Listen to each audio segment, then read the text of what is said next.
Selamat pagi teman-teman semuanya. Bertemu kembali, kita akan melanjutkan materi kita Mula Abhidhamma Pitaka teman-teman. Saya akan share screen gitu ya teman-teman ya. Nanti dengan visualisasi ini semoga nanti bisa membantu eh, kita dalam belajar seperti biasanya. Dan kita ucapkan terima kasih ya kepada Mas Gustria yang masih selalu membantu kita untuk melaksanakan perkuliahan hybrid kita, teman-teman. Jadi memang mohon maaf, saya belum bisa ke kampus. Saya usahakan lah nanti awal-awal November gitu ya, saya sudah bisa ke kampus bersama teman-teman ketemu di kelas. Seperti itu. Kalaupun belum bisa ya karena kan orang Jawa kadang mungkin belum boleh gitu ya. Ya pokoknya itu dua pertemuan terakhir sebelum UAS kita di kelas gitu biar ya pasti rasanya beda kan ketemu secara layar dan ketemu di kelas gitu. Nah teman-teman kita akan melanjutkan materi kita. Kemarin kita telah belajar tentang rupa wacara cita, ada kusala 5, wipaka 5, dan kiriya 5 ya. Teman-teman masih ingat. Nah, hari ini kita akan lanjutkan karena secara istilahnya itu skema pencapaian tingkat spiritualitas gitu ya. Secara pencapaian tingkat konsentrasi, karena jana itu tingkat konsentrasi, maka seseorang setelah mencapai jana 1, 2, 3, 4, dan 5, di jana 5 ini bisa dikembangkan menjadi beberapa cabang mana yang ingin difokuskan. Bisa mencapai arupa jana, bisa mencapai abinya, dan bisa juga mencapai lokutara cita.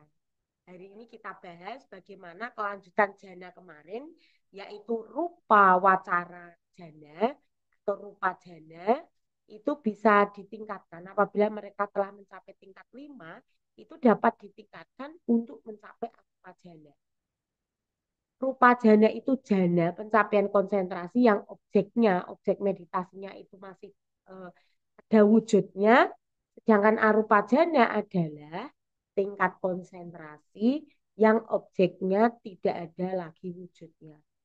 Bu, kok saya semakin bingung? Ya, ya memang. Jadi secara kelas pikiran, ini kan sudah kelas pikiran kelas 5. Nah, kita kan hidupnya kelas 1, 2, 3 teman-teman. Jadi pikiran keseharian kita itu pikiran buruk, pikiran spontan, pikiran baik gitu. Kelas 1, 2, 3 itu yang sering kita alami. Nah, memang topik materi pikiran di tingkat 4, 5, dan 6 itu kan bukan lagi pikiran keseharian kita. Makanya ya kita agak gagap gitu dalam memahami ini, tapi tidak apa-apa. Lebih baik gagap, tapi kita tahu arahnya.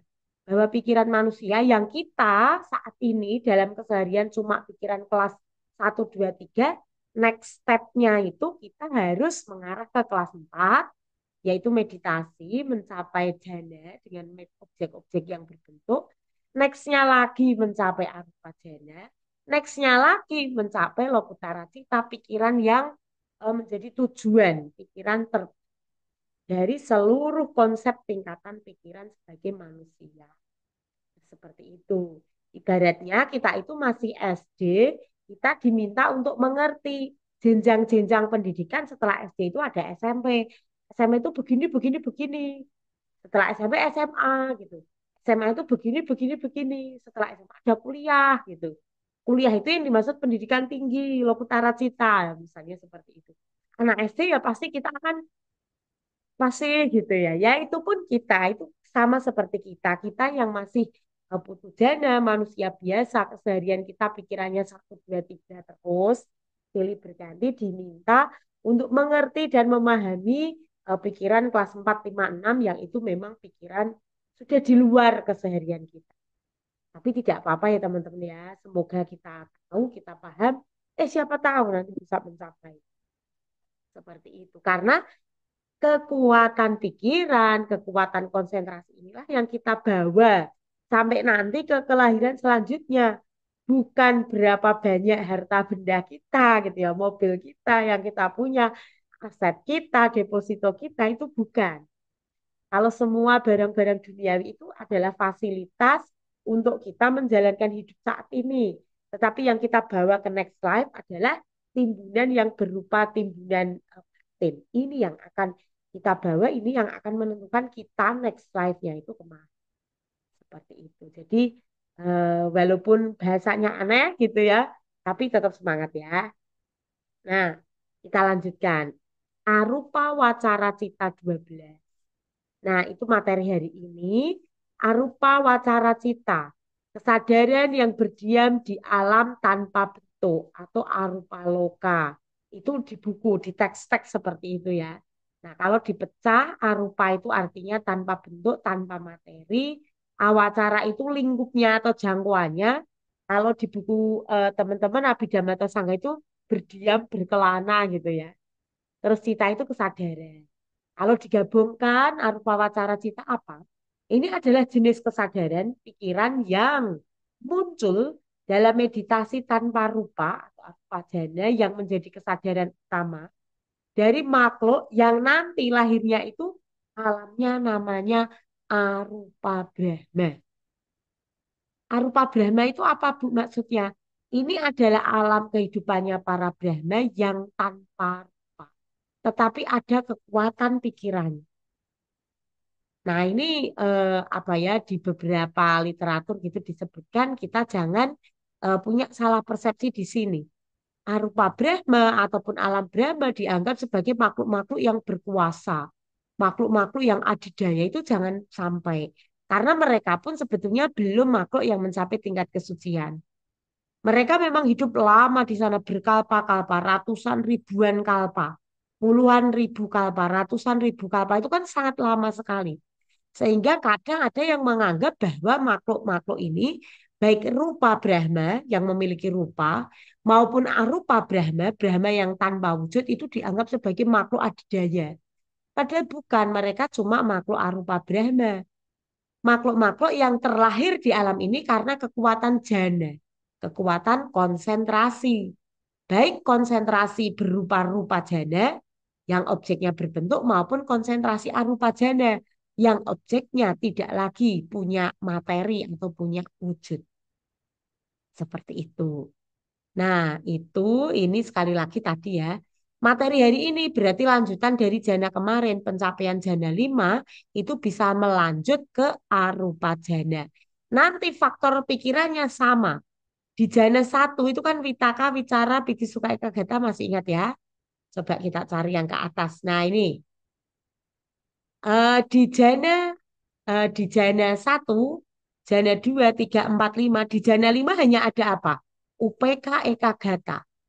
Nah, UPK Eka Gata ini yang juga akan menjadi dasar dari arupa jana. Semua pikiran arupa jana, faktor jananya sama persis dengan jana 5. Hanya ada UPK dan Eka Gata. Itu ya kita kita catat bersama ya bahwa faktor jana di dalam arupa jana sama persis dengan faktor jana di jana 5 karena ini memang kelanjutannya. Yang ada hanya UPK dan EK gata. Seperti itu. Kita lanjut itu hari ini berarti materi tingkat 5 gitu ya. Jangan heran kita biasanya kelas 1, 2, 3 kita kemarin membahas kelas 4 yang itu di luar jangkauan kita, apalagi hari ini di luar jangkauan kita, wong objeknya saja adalah tanpa wujud, tanpa materi, seperti itu. Nah, lanjut. Ini di buku di halaman 81 kayaknya ya. Kalau di tempat saya halaman 81 teman-teman. Nah, artinya gini, supaya teman-teman juga saat membaca buku tidak bingung gitu ya. Nah, di buku dituliskan arupa wacara cita itu kesadaran atau pikiran yang mencapai objek arupa jana. Nah, ini jana yang objeknya tanpa materi gitu ya, tidak ada wujudnya lagi. Atau kesadaran yang berada di arupa bumi 4. Atau yang jangkauannya itu di arupa bumi 4. Sumber lain ya, ada yang mengatakan jangkauannya berada gitu. Kalau di sini berkelana. Kalau berkelana kayak gelandangan tidak punya rumah gitu ya. Nah, itu artinya kita tahu saja. Oh, artinya awacara itu seperti itu. Berada menjangkau jangkauannya itu di arupa bumi seperti itu. Ada yang mengatakan yaitu berkelana. Nah, seperti itu. Lalu arupa wacara cita ini jumlahnya 12. Kalau kemarin rupa wacara cita itu 15, itu 5, 5, 5. Sekarang arupa wacara cita 12 itu jumlahnya 12 dibagi menjadi 3 kelompok. 4, 4, 4. 4 kusala, 4 wipaka, 4 kiriya. Rampung toh gitu ya. Oh, jadi 12-nya gitu Bu. Iya. Kemarin 15 itu dibagi menjadi 3 kelompok kan. 5, 5, 5. Ini dibagi 3 kelompok juga. 4, 4, 4. Tuh. Nah, empatnya apa saja beda sama yang kemarin. Kemarin jana 1, 2, 3-nya kan berdasarkan Witaka, Wicara, Piti, Suka, Eka, Gata. Kalau kali ini bukan. Karena semuanya sama Eka, Gata, UPK. Empatnya dari mana? Empatnya itu diambil dari nama objeknya. Bukan dari faktor jandanya karena janda 1, 2, 3, 4 dalam arupa janda itu faktor jandanya sama. UPK dan Eka Gata semua. Seperti itu. Itu pembacaan di buku ya teman-teman biar nggak bingung dengan kata berkelana. Seperti itu. Oke. Lalu apa sih ciri utama dari arupa wacara cita? Kok koyone kok tidak mudah dipahami, Bu? Wong namanya pikiran kok objeknya tanpa materi, terus objeknya itu apa gitu ya. Nah, ini memang itulah keunikan dan kehebatan pikiran gitu ya. Pikiran itu bisa memikirkan, mengambil objek yang ada wujudnya. Contohnya saya pancake saya ya, deskrip saya. Dia hitam kan. Nah, ini tuh ada bentuknya, ini bisa diamati oleh pikiran. Dan pikiran itu bisa mengamati hal-hal yang tanpa materi. Maksudnya, Bu, pikiran itu bisa membayangkan hal-hal yang tidak ada wujudnya. Contoh, misalnya saya sekarang bilang ya, teman-teman, mari kita bayangkan sate. Emang di depannya saya dan di depannya teman-teman ada sate? Tidak, tetapi apakah pikiran kita mampu menangkapnya, menangkap gambaran sate? Saya kasih clue yang lebih detail. Sate, 5 tusuk, sate ayam, hangat gitu ya. Warnanya kuning keemasan dengan lontong, lontongnya anget gitu ya. Sambelnya sambal kacang, dikasih kecap, itu pikiran kita itu langsung bisa nyaut. Itu hanya contoh sepele bagaimana pikiran kita itu bisa menembus, bisa memproyeksikan hal-hal yang tidak ada wujudnya. Sate yang saya sebutkan tadi tidak ada wujudnya, tapi bisa muncul di pikiran. Itulah hebatnya pikiran dan itu hanya untuk memudahkan saya ngasih contoh seperti itu supaya teman-teman tahu bahwa yang tidak ada wujudnya pun memang bisa disadari, bisa diakses oleh pikiran. Contoh yang lain lagi, ini adalah musim mangga. Terus bayangkan ada mangga arum manis, kulitnya hijau, tetapi dia sudah sangat tua hijaunya itu, sehingga di dalamnya pada saat kita kupas itu warnanya kuning keorenan. Dan itu manis sekali. Bisa kan nembus ke sana? Apakah ada mangga di depan teman-teman saat ini? Tidak. Saya pun di depan saya tidak ada mangga, hanya ada pancake dan 1 botol air minum di depan saya saat ini. Tidak ada mangga, tapi pikiran kita bisa menembus ke sana. Nah, itu yang dimaksud pikiran bisa menembus objek tanpa bentuk, tanpa wujud seperti itu. Objeknya adalah konsep non material apabila orang-orang telah mencapai level pikiran tingkat 5, arupa jana. Apa yang menjadi objek mereka kalau objeknya itu non materi? Objeknya itu bisa ruang. Ruang itu bukan hanya ruang kelas, ruang tamu, bukan. Tetapi ruang itu adalah dalam artian yang sangat kompleks ya. Ruang bisa seperti angkasa, ruang itu bisa juga berarti ruangan di dalam ini loh. Di dalam partikel-partikel itu kan ada ruangan dan ruangan-ruangan itu tanpa batas. Jadi bisa ruangan di dalam partikel suatu benda, bisa benar-benar ruangan, bisa benar-benar ruangan angkasa seperti itu. Jadi semua ruangan itu tercover dalam akasanan cahaya tanah. Lalu objeknya bisa menggunakan objek kesadaran, objeknya bisa juga menggunakan pemahaman tentang kekosongan, nothingness gitu ya. Itu tentang sunyata, kekosongan. Itu bisa ditembus oleh pikiran. Ini yang disebut sebagai objek tanpa bentuk. Kenapa bisa? Pertanyaannya tadi, pertanyaan itu jawabannya seperti contoh saya tadi. Nah, pikiran kita saat ini bisa nembus kemana-mana yang tidak ada fisiknya gitu ya. Sate, mangga itu kan contoh paling gampang. Bahkan teman-teman pikirannya kalau beride itu kan bisa kemana-mana. Pada saat teman-teman merancang, saya mau bikin animasi ini, aplikasi ini gitu kan, merancang itu kan tidak ada wujudnya. Tapi pikiran kita bekerja merancang dan kalau kita niatkan itu bisa menjadi kenyataan beneran.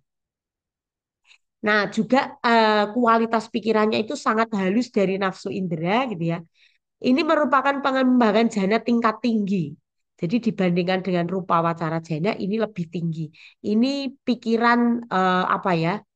Dulu di zamannya Pangeran Siddhartha belum mencapai tingkat kebudayaan, dia kan berguru kepada dua guru, Alara Kalama dan Udaka Ramaputra.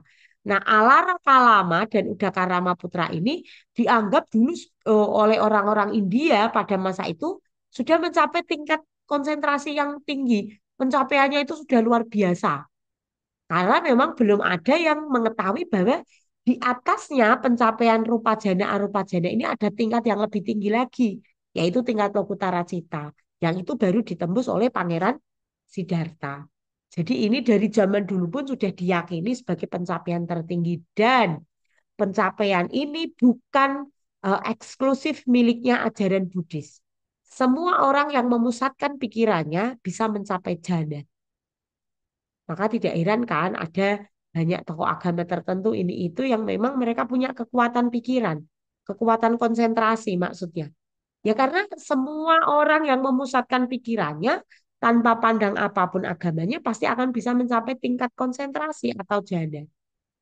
Nah, yang unik itu apa? Yang belum tentu dicapai adalah tingkat kesucian karena itu butuh pemahaman yang benar tentang dhamma. Karena apa? Karena jana baik rupa jana, arupa jana ini sifatnya juga tidak permanen, sifatnya juga sementara. Seperti itu. Oke, lanjut. Nah, ini adalah 4 objek arupa tanpa wujud, tanpa materi. Teman-teman kenalan dulu. Nanti boleh dicatat. Karena ini namanya saja unik opo bu artine gitu ya. Namanya jana satu itu objeknya adalah ruang kesadaran ruangan tanpa batas. Jadi pikirannya atau kesadarannya itu berada pada objek ini, ruangan tanpa batas. Akasanan cayatana.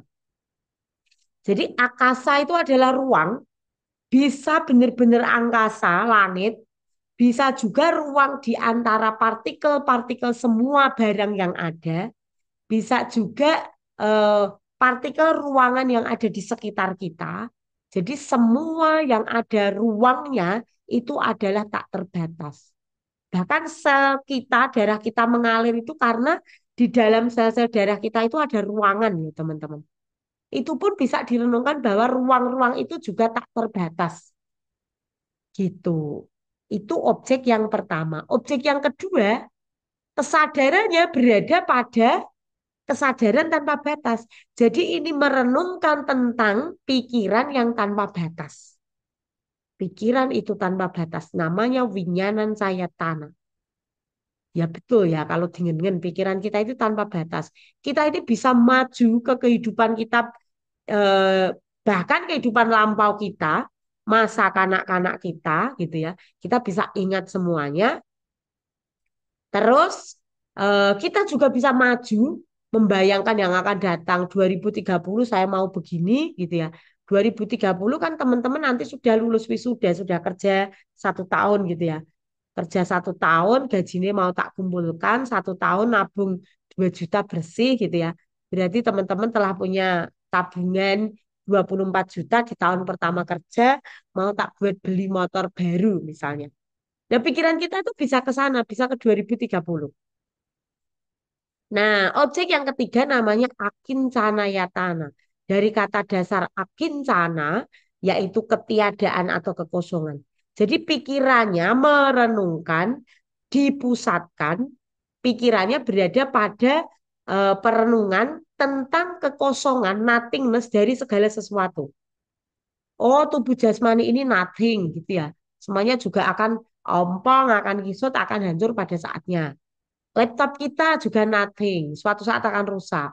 HP, bahkan HP terbaik pun, misalnya sudah nanti kerja punya iPhone pun juga, itu juga subjek dari nothing, nothingness, ketiadaan.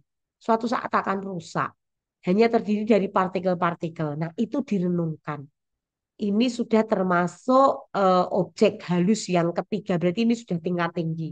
Dan ada objek yang lebih halus lagi, paling tinggi gitu ya, untuk objek tanpa materi yang namanya kesadaran newasanya nasanya yatana. Kata dasarnya adalah newasanya nasanya. Bukan mempersepsikan, juga bukan persepsi. Kondisi ini sangat halus. Pikirannya itu mikir yora, jadi bukan mikir, tapi juga bukan mikir gitu loh. Mikir ya ora mikir ya ora. Artinya dia itu hampir di level stabil antara sadar dan tidak sadar. Ada yang menuliskan seperti itu ya. Tapi kalau saya bahasa awam kita ke teman-teman adalah ini adalah kondisi pikiran halus hampir stabil tapi belum mencapai arahat. Ini kondisi tertinggi hampir menembus arahat. Stabil memang, tetapi kekotoran batinnya belum padam. Sudah stabil, sudah halus. Ini tertinggi, ini jana tertinggi. Tingkat konsentrasi tertinggi itu mencapai newasanya nasanya, mencapai kestabilan pikiran, mencapai tingkat kehalusan pikiran yang sangat tinggi. Namanya apa Bu? Ya, namanya newasanya nasanya itu. Itu nama-nama kondisi batinnya itu seperti itu. Sangat halus, sangat stabil, tapi belum mampu menembus arahat. Kondisi pikiran di bawahnya arahat. Seperti itu. Nah, itu 4 objeknya. Kalau kita bahas singkat-singkat ya, ini juga masih biar ada di catatan PPT teman-teman. Kalau mau mencapainya seperti apa gitu ya. Kan kita hanya membayangkan, misalnya kita kan SD, mau nanti kuliah-kuliah itu cara daftarnya seperti ini, ada jalur SBMPTN, ada jalur mandiri, ada jalur prestasi gitu loh. Nah, kita pun juga seperti itu. Oh, nanti jalurnya seperti ini. Meditasi dulu mencapai jana 4 atau jana 5. Lalu objeknya ini, nah objeknya kasina. Bisa bumi, air, cahaya, atau ruang. Nah setelah itu, apa yang harus dilakukan next step-nya? Nah, ia harus merenungkan. Merenungkan dan memahami bahwa semua objek ini punya batas. Dan dia meninggalkan kondisi ini, dia memahami bahwa ada kondisi-kondisi ruang-ruang tanpa batas di dalam semua objek yang tadi diambil. Jadi setelah mengetahui bahwa ini ada batasnya, dia melampaui batas-batas itu, namanya ke kondisi ananto akaso gitu ya. Jadi bahwa ada ruang tanpa batas dari benda-benda semuanya yang diambil objeknya tadi. Nah, setelah itu ini dijadikan objek meditasi bahwa ada ananta akasa, ada ruangan tanpa batas. Dan ruangan tanpa batas ini yang dijadikan objek. Dan kalau berhasil menembusnya, berhasil menyatu penuh dengan kondisi akasa tanpa batas ini, ruang tanpa batas ini dia mencapai yang disebut akasanan cahaya tanah jana. Bu belum paham. Ya enggak apa-apa kan kita anak SD mau merenungkan dan memahami caranya kuliah nanti daftarnya gimana. Kalaupun nggak paham 100% nggak apa-apa tapi minimal kita tahu. Oh caranya meditasi sama tabhawana dulu, objeknya kasina. Setelah memiliki objek yang jelas, dia masuk ke jana, dia renungkan ada batasnya, lalu dia nembus beyond itu melampaui itu ya, dia menembus bahwa ternyata ada kondisi tanpa batas dari ruang-ruang objek yang dia ambil tadi. Setelah memahami ada ruang tanpa batas, dia menyatu penuh dengan kesadaran itu, dia artinya mencapai apa yang disebut dengan akasanan cahaya tanajana. Tingkat konsentrasi yang menyatu penuh dengan pemahaman bahwa ada ruang tanpa batas. Ya, ya seperti itu. Hmm, gitu ya. Kok masih ketap-ketip ya? Ya enggak apa-apa. Wong namanya kita juga belum pernah mencapainya seperti itu. Lanjut ya. Nah, ternyata ada eh, kondisi batin yang spesial loh jika mencapai kondisi ini. Apa? Artinya batin itu bisa melampaui bentuk dan materi. Pikiran tidak lagi terpaku pada objek fisik. Batin menjadi luas, bebas, tak terikat pada batas ruang. Tapi harus disadari ini bukan ibadah. Ini masih kondisi meditasi. Ini adalah jana halus. Jana tanpa bentuk. Jana yang menyatu pada pemahaman bahwa ada ruang-ruang tanpa batas. Pikirannya halus, luas, bebas gitu ya. Tidak terpaku pada objek fisik. Nah, batinnya itu kondisinya seperti itu. Udah. Biar tambah bingung, kita lanjutkan objek yang kedua gitu ya. Objek yang kedua ini tambah halus lagi. Karena apa? Yang direnungkan ini pikiran. Kalau tadi objeknya masih bentuk loh. Masih mengambil salah satu dari asina. Bisa air, cahaya gitu kan. Untuk mencapai akasanan cahaya tanah jana. Kalau ini objeknya itu pikiran itu sendiri. Bahwa pikiran itu disadari, pikiran itu dipahami bahwa pikiran itu adalah tanpa batas. Kesadaran itu meliputi seluruh arah tanpa batas gitu ya. Jadi ini yang menjadi objeknya adalah pikiran. Pikiran merenungkan tentang pikiran yang tanpa batas. Balik ke piye itu Bu maksudnya? Ya itulah keunikannya pikiran. Jadi yang menjadi objek ini bukan lagi kasina, bukan lagi bentuk, lalu direnungkan bahwa bentuk-bentuk ini tanpa batas gitu, bukan. Tetapi yang menjadi objeknya dari winyanan cahaya tanah jana, jana kedua, ini lebih halus dari akasanan cahaya tanah jana tentunya. Ini adalah pikiran itu sendiri yang menjadi objeknya. Dan pikiran itu direnungkan bahwa pikiran ini meliputi seluruh arah, pikiran itu tak terbatas. Jika kesadaran mampu menyatu, mampu memahami kondisi bahwa batin, pikiran, kesadaran tak terbatas, maka ia mencapai winyanan cahaya tanah jana. Wow, halus sekali ini. Ini bagi kita ya wis membingungkan. Kalau kita menyadari pikiran kita tidak bisa ya. Kalau marah kita sadari bahwa pikiran kita marah kan kita saja sulit. Nah ini menyadari bahwa pikiran kita ini tak terbatas. Seperti itu. Nah keadaan batinnya seperti apa? Gambarannya ini ya.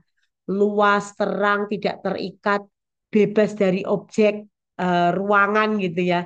Bebas dari objek-objek yang terbatas seperti itu.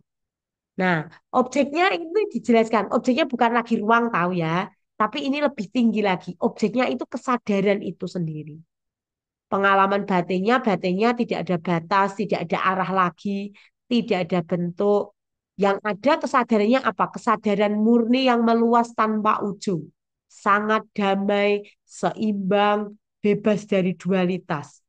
Maksudnya dualitas apa? Bebas dari baik buruk, bebas dari kanan kiri seperti itu. Jadi ini tuh bebas, luas, damai, seimbang gitu. Itu yang dimaksud. Bayangkan ya, terus kondisi batinnya seperti apa gitu. Nah, kalau mencapai ini dipertahankan sampai meninggal gitu ya, jana 1, 2, 3, 4 arupa jana ini, nanti kondisi alam Brahmanya ya seperti ini. Batinnya damai, tenang, seimbang, luas, itu berkalpa-kalpa. Tapi ingat, ini kan nanti bisa jadi seperti jebakan batin. Walaupun ini kondisi konsentrasi tingkat tinggi, tapi ngapain? Karena setelah kekuatan jananya habis, kita akan keluar dari alam ini. Harus berjuang sampai arahat. Makanya itu penting sekali mengapa kita lanjut materi minggu depan yaitu Lokutara Cita. Supaya tidak hanya terjebak pada kondisi Brahma arupa Brahma seperti ini. Walaupun ini lama berkalpa-kalpa, damai, seimbang, bebas, tapi ini belum mencapai tingkat kesucian. Yang ketiga, lebih halus lagi dari jana 1 maupun jana 2. Objeknya apa? Objeknya adalah kekosongan, nothingness.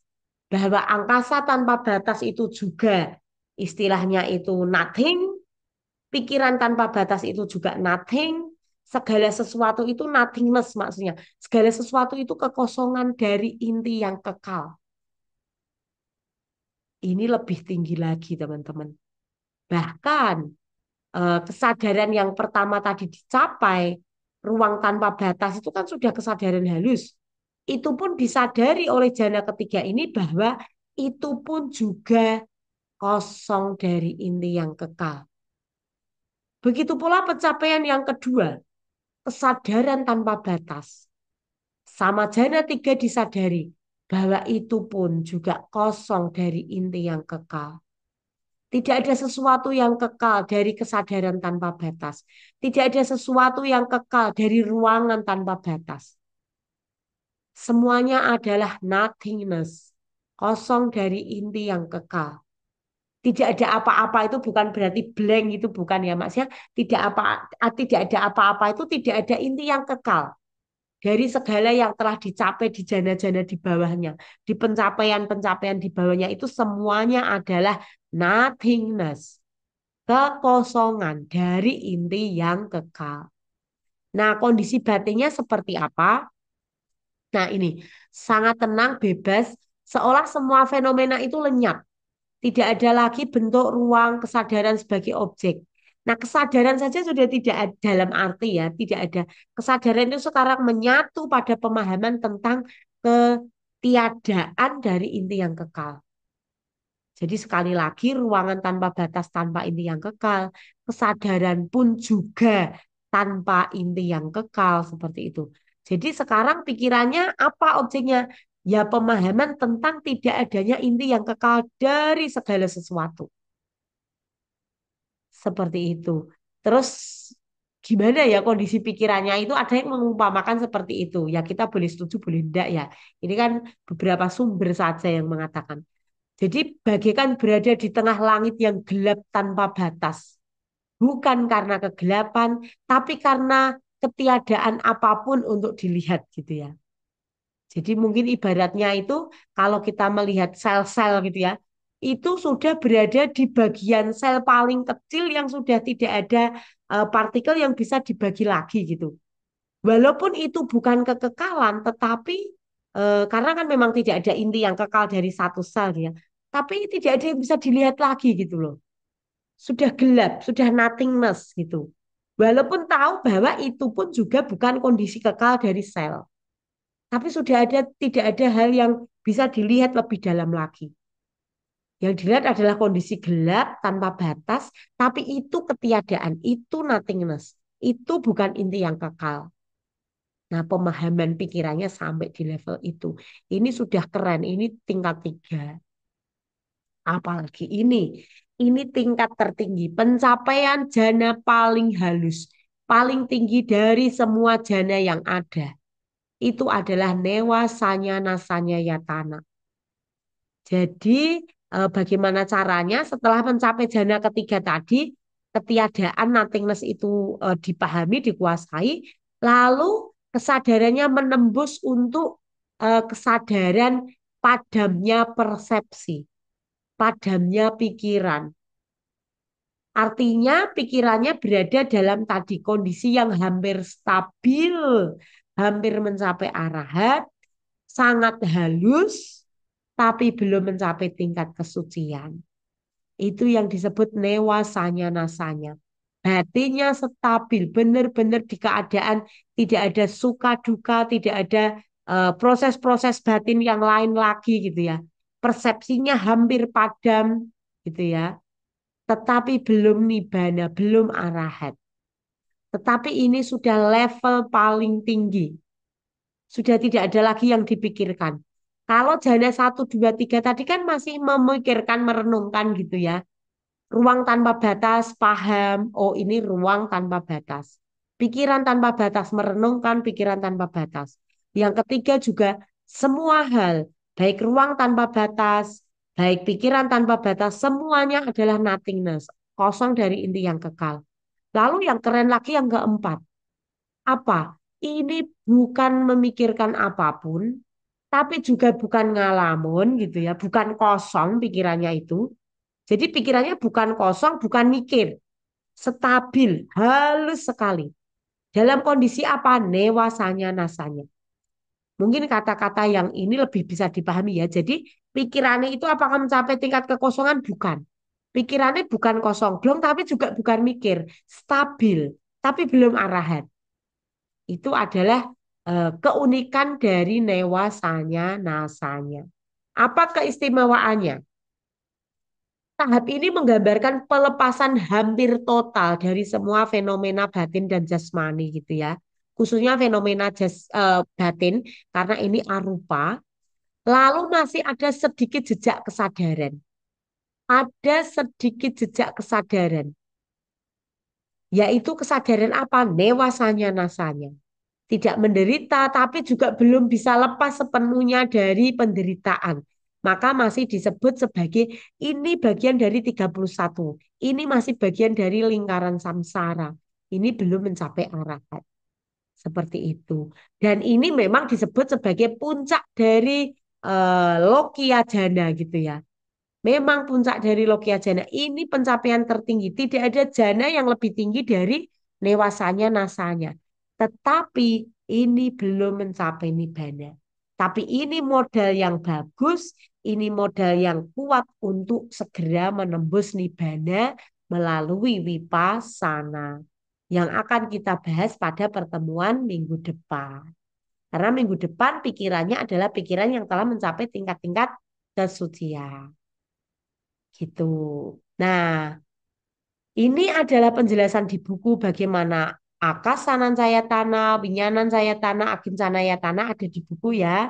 Teman-teman nanti bisa gabungkan penjelasan saya dengan catatan di buku. Nah, ini adalah jumlah kesadaran 12-nya dibagi menjadi 4, 4, 4. 4 kusala, 4 wipaka, 4 kiriya. Teman-teman kemarin masih ingat kan hubungan kusala wipaka sebab akibat. Tapi kiriya itu hanya berlaku untuk arahat. Artinya apa? Kesadaran kusala itu kesadaran baik yang terjadi pada saat proses meditasi. Lalu wipaka apa artinya? Itu kesadaran hasil. Jika kesadaran dalam meditasi itu sudah menjadi wipaka. Nanti wipaka ini terlahir munculnya itu jika terlahir di alam-alam arupa Brahma. Wipakanya menimbulkan hasil berupa kelahiran kembali di alam-alam arupa Brahma.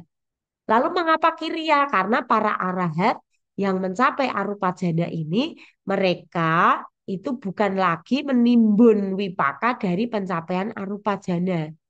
Arupa jana yang dicapai arahat itu hanyalah fungsional saja. Ya maksudnya arahat kan bisa mencapai jana tingkat 1, 2, 3, 4, 5 dan bisa lanjut ke arupa jana 1, 2, 3, 4. Tapi itu bukan menjadi timbunan karma mereka. Mereka melakukannya karena ya itu memang bisa dilakukan gitu.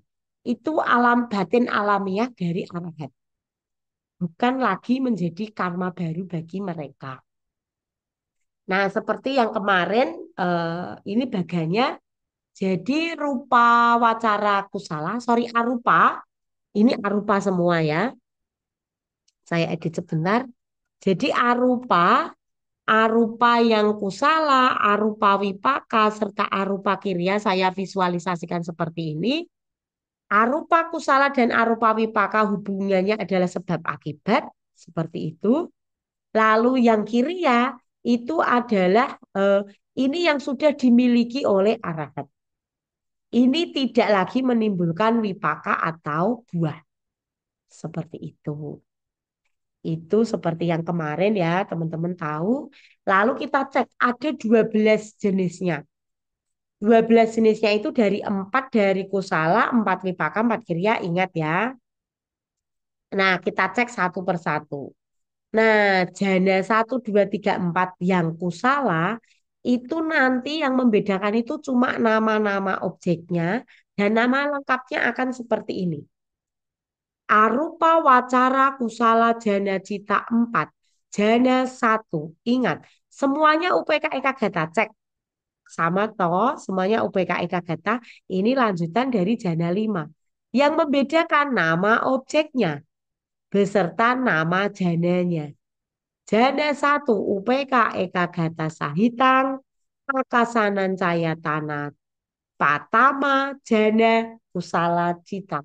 Jana dua, tetap sama UPK Eka Gata Sahitang yang membedakan Winyanang Cayatana, Hutia Jana, Kusala, Citang. UPK Eka Gata Sahitang sama Akincana Yatana, Tatia Jana, Kusala, Citang. Yang keempat, UPK Eka Gata Sahitang. Nah, ini paling panjang namanya. Newasanya Nasanya Yatana Catuta Jana Kusala Citang. Nah, UPK Eka Gata mengapa sama di Jana 1 sampai Jana 4? Teman-teman tadi masih ingat ya. Karena ini kelanjutan Jana 5 yang faktor batinnya adalah UPK dan Eka Gata. Sehingga semuanya kondisi batinnya itu hanya ada seimbang dan fokus. Eka Gata, Eka satu Gata titik. Satu poin, satu titik. Jadi sangat fokus di satu titik dan seimbang. Kondisi batinnya seperti itu. Plus ditambah objek-objek yang direnungkan. Apakah ruang tanpa batas, kesadaran tanpa batas, kekosongan, atau kesestabilan pikiran. Gampangannya ngomong seperti itu ya teman-teman ya. Ruang tanpa batas, pikiran tanpa batas, kekosongan, kesestabilan. Seperti itu. Jadi newasanya nasanya tingkat tertinggi kestabilan pikiran ini modal untuk menembus arahat atau modal untuk menembus nibbana. Ini tingkat konsentrasi paling tinggi yang bisa dicapai manusia. Nah, begitu pula wipaka sama persis cuma mengganti wipaka, wipaka, wipaka, wipaka. Kalau tadi kusala, kusala, kusala, kusala. Ini wipaka semua termasuk yang kiri ya. Gitu, teman-teman. Nah, ini sudah slide terakhir. Saya mau menyampaikannya seperti ini. Teman-teman jangan bingung, tetapi anggap ini adalah pemahaman baru kita bahwa pikiran manusia itu sungguh sangat luar biasa. Dia bisa diarahkan untuk mencapai tingkat konsentrasi yang sedemikian uniknya. Pikiran bisa diarahkan mencapai sesuatu yang dia melampaui materi. Pikiran bisa diarahkan mencapai suatu tingkat konsentrasi yang bahkan objeknya itu sangat halus. Itu bisa. Maka dari itu perlu disadari, perlu dipahami kita semua kalau bisa. Mari kita simpan aspirasi baik bahwa pikiran manusia itu bisa diarahkan, diperjuangkan sedemikian mencapai tingkat-tingkat konsentrasi tingkat tinggi. Dan minggu depan akan kita lanjutkan bagaimana pikiran manusia itu bisa menembus tingkat-tingkat bahkan di luar tingkat konsentrasi. Bisa menembus tingkat-tingkat kesucian yang itu adalah tingkat luar biasa untuk bisa dicapai oleh pikiran manusia. Pesan moralnya, kalau pikiran bisa diarahkan sedemikian hebatnya, kalau cuma untuk belajar bahasa Inggris, statistika, bikin video pakai aneka model aplikasi AI, gitu ya, AI, jangan mengeluh. Tugasnya banyak, jangan mengeluh. Karena memang dasar pikiran kita itu bisa diarahkan, bisa diolah sedemikian hebatnya. Pesan moralnya itu jangan mengeluh karena pikiran kita itu adalah luar biasa. Pikiran kita seperti pisau, seperti diasah semakin diasah semakin tajam. Jangan malas mengasah pikiran, jangan hanya tidur-tidur, scroll-scroll TikTok, scroll-scroll Reels itu sangat melemahkan pikiran kita. Pikiran kita jadi tumpul, jadi beku, istilahnya adalah brain rot. Itu. Dan tugasnya apa? Teman-teman, tugasnya tolong catat Arupa Wacara Cita 12. Itu ya teman-teman ya, biar ingat. Oke, terima kasih untuk kebersamaan hari ini. Semoga tetap semangat. Ingat, pikiran teman-teman luar biasa, bisa menembus ke hal-hal yang sulit dipahami, tapi kalau diniati bisa. Demikian teman-teman, terima kasih. Saya akhiri. Selamat siang, Namo Buddhaya.